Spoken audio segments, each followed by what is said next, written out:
நாளுக்கு நாள் விழித்துக் கொண்டிருக்கும் தமிழ் மக்களுக்கு என்னுடைய அன்பு வணக்கங்கள். நான் உங்க விகே மிஸ்டிக். என்னோட பேரு வந்து பார்த்தீங்கன்னா, விவேக் கார்த்திக். நான் இங்க தான் தூத்துக்குடி மாவட்டத்தில என்னுடைய ஸ்கூலிங் எல்லாமே முடிச்சேன்.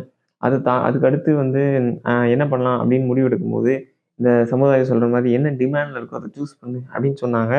ஸோ எனக்கு பிடிச்ச கம்ப்யூட்டர் இன்ஜினியரிங் விட்டுட்டு மெக்கானிக் இன்ஜினியரிங் எடுத்தேன்.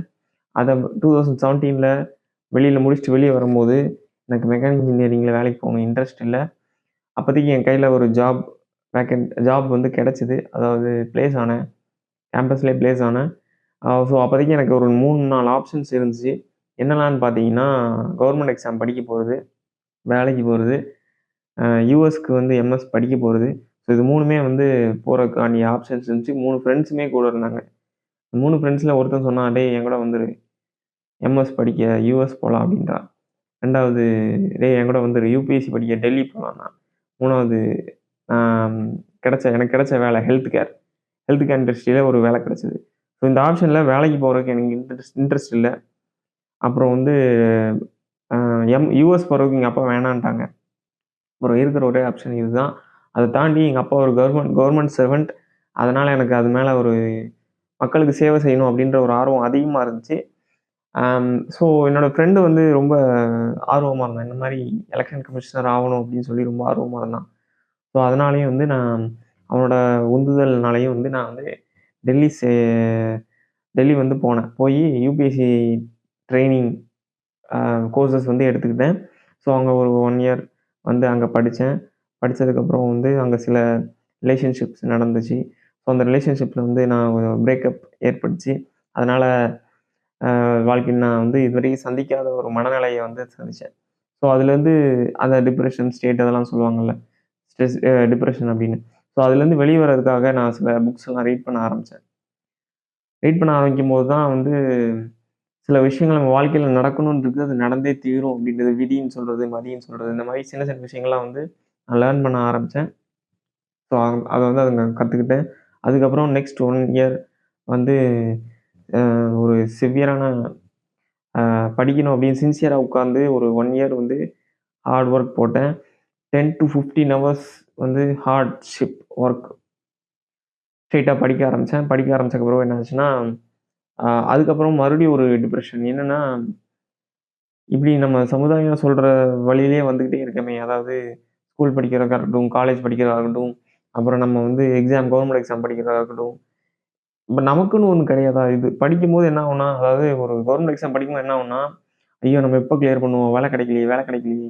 இன்னும் நம்ம சம்பாதிக்கலையே! அப்படின்ற ப்ரெஷருக்கு நம்ம படிக்க ஆரம்பிச்சு ஒரு ஒரு 1, 2 மாசத்திலேயே தள்ளப்படுவோம். ஏன்னா, நம்ம கூட படிச்சுட்டு இருந்தவங்க, காலேஜ்ல நம்ம கூட படிச்சுட்டு இருந்தவங்க எல்லாருமே வந்து நல்ல பேக்கேஜ்ல, நல்ல ஒரு வேலையில பிளேஸ் ஆகியிருப்பாங்க.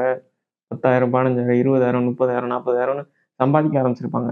நம்ம இன்னும் வீட்ட நம்பி இருக்கும்போது என்ன ஆகும்னா, அது படிக்க ஆரம்பிக்கும்போதே நமக்கு அந்த பிரஷர் பில்ட் ஆக ஆரம்பிக்கும். இன்னும் நம்ம கிளியர் பண்ணலையே! இன்னும் எத்தன வருஷம் ஆகும்? எந்த அட்டெம்ப்ட்ல நம்ம பாஸ் ஆவோம்? அப்படின்ற ஒரு பயமும், ஒரு அ என்ன சொல்றது? ஒரு டிப்ரஷன் தானாவே அதுக்குள்ள நம்ம போயிருவோம். அப்படி ப்ரிப்பேர் பண்ணிட்டு இருந்த சில பேர் தானாவே அ ரொம்ப சோகத்துல மூழ்கிருவாங்க. ரொம்ப சூசைட் லெவலுக்கு போயிரும். அப்படி ஒரு ஸ்டேஜ்ல போகும்போது என்ன ஆச்சுன்னா, என்ன அறியாமயே வந்து அமைதிக்குள்ள போக ஆரம்பிக்கிறேன். ஆழ்ந்த அமைதிக்குள்ள போக ஆரம்பிக்கிறேன். என்ன அறியாமயே வந்து கண்ண மூடி ஒரு இடத்துல உட்கார ஆரம்பிக்கிறேன். தியானம் பண்ண ஆரம்பிக்கிறேன். பண்ண ஆரம்பிச்ச பிறகு என்ன ஆச்சுன்னா, சில self help books, spiritual books எல்லாம் எடுத்து ரீட் பண்ண ஆரம்பிக்கிறேன். அங்க பக்கத்துல இருந்த ஒரு லைப்ரரி போய் பார்க்குறேன். அங்க எனக்குன்னு இந்த புக் இருக்கும்.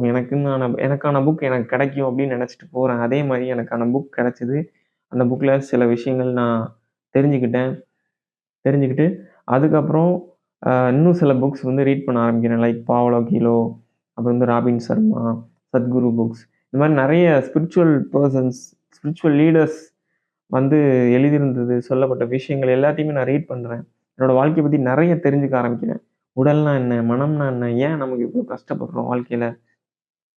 இந்த சமுதாயம் சொல்ற மாரி ஒரு ஸ்கூல் முடி, ஒரு காலேஜ் முடி, ஜாப் போ, கல்யாணம் பண்ணு, குழந்தை பெத்துக்க. இந்த மாரி பேசிக்கான விஷயங்கள்லாம் தாண்டி, வாழ்க்கைன்னா என்ன? அப்படின்றத உணர ஆரம்பிக்கிறேன். இப்போ சின்ன வயசுலேருந்தே வந்து பார்த்தீங்கன்னா, ஒரு ஹேப்பியான பெர்சன். சந்தோஷமா இருக்கக்கூடிய ஆள். காலேஜ்ல படிக்கும்போதெல்லாம் என்னோட ஃப்ரெண்ட்ஸ் கேட்பாங்க, "எப்புட்றா நீ மட்டும் இவ்வளோ சந்தோஷமா இருக்க?" அப்படின்னு. ஸோ அது வந்து அப்போ எனக்கு தெரியல. ஆனா வளர்ந்து வரும்போது தான் வந்து நான் அந்த மாரி தேடல்ல இறங்கும்போது தான் எனக்கு வந்து தெரிஞ்சது. எனக்குள்ள என்னுடைய பெர்சனாலிட்டியே அதுதான் அப்படின்னு. ஸோ இந்த தேடல்ல அதிகமா இறங்க இறங்க என்ன ஆகும்னா, அதோடைய என்னுடைய தன்மையாவே மாறிடுச்சு. ஸோ இந்த மாரி தேடல் அதிகமா இறங்கும்போது என்ன ஆகுதுன்னா, ஒரு ஆனந்தமா இருக்கிறது வந்து இயல்பான நிலை அப்படின்றத வந்து தெரிஞ்சுக்க ஆரம்பிக்கிறேன். தியானம் பண்றது. அதுக்கப்புறம் வந்து ஒரு சில கிளாஸஸ் வந்து நான் அட்டெண்ட் பண்ண ஆரம்பிக்கிறேன். வேதாத்ரி மகரிஷி கிளாஸா இருக்கட்டும், அப்புறம் வந்து ஈஷா யோகா கிளாஸா இருக்கட்டும், பிராணிக் ஹீலிங், அப்புறம் வந்து பேசிக்கான தியான பயிற்சிகள் எல்லாமே வந்து முடிக்க ஆரம்பிக்கிறேன். யோகா பயிற்சிகள்லாம் பண்ண ஆரம்பிக்கிறேன்.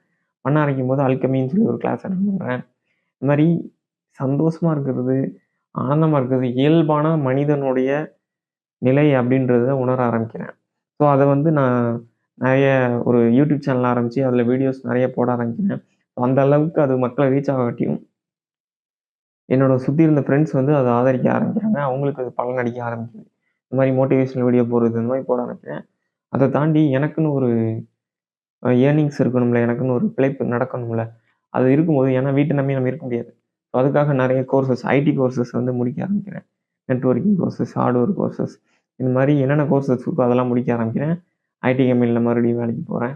போய்க்கிட்டே இருக்கும்போது, மறுபடியும் அந்த அர்ஜ் வருது. என்ன நமக்கான பேஷன் நம்ம இன்னும் பண்ணாம இருக்கிறோமோ, அடையாம இருக்கிறோமோ அப்படின்னு மறுபடியும் யூடியூப் சேனல்ல எப்பப்ப தோணுதோ அப்பப்போ வீடியோஸ் போட்டுட்டே இருக்கிறேன்.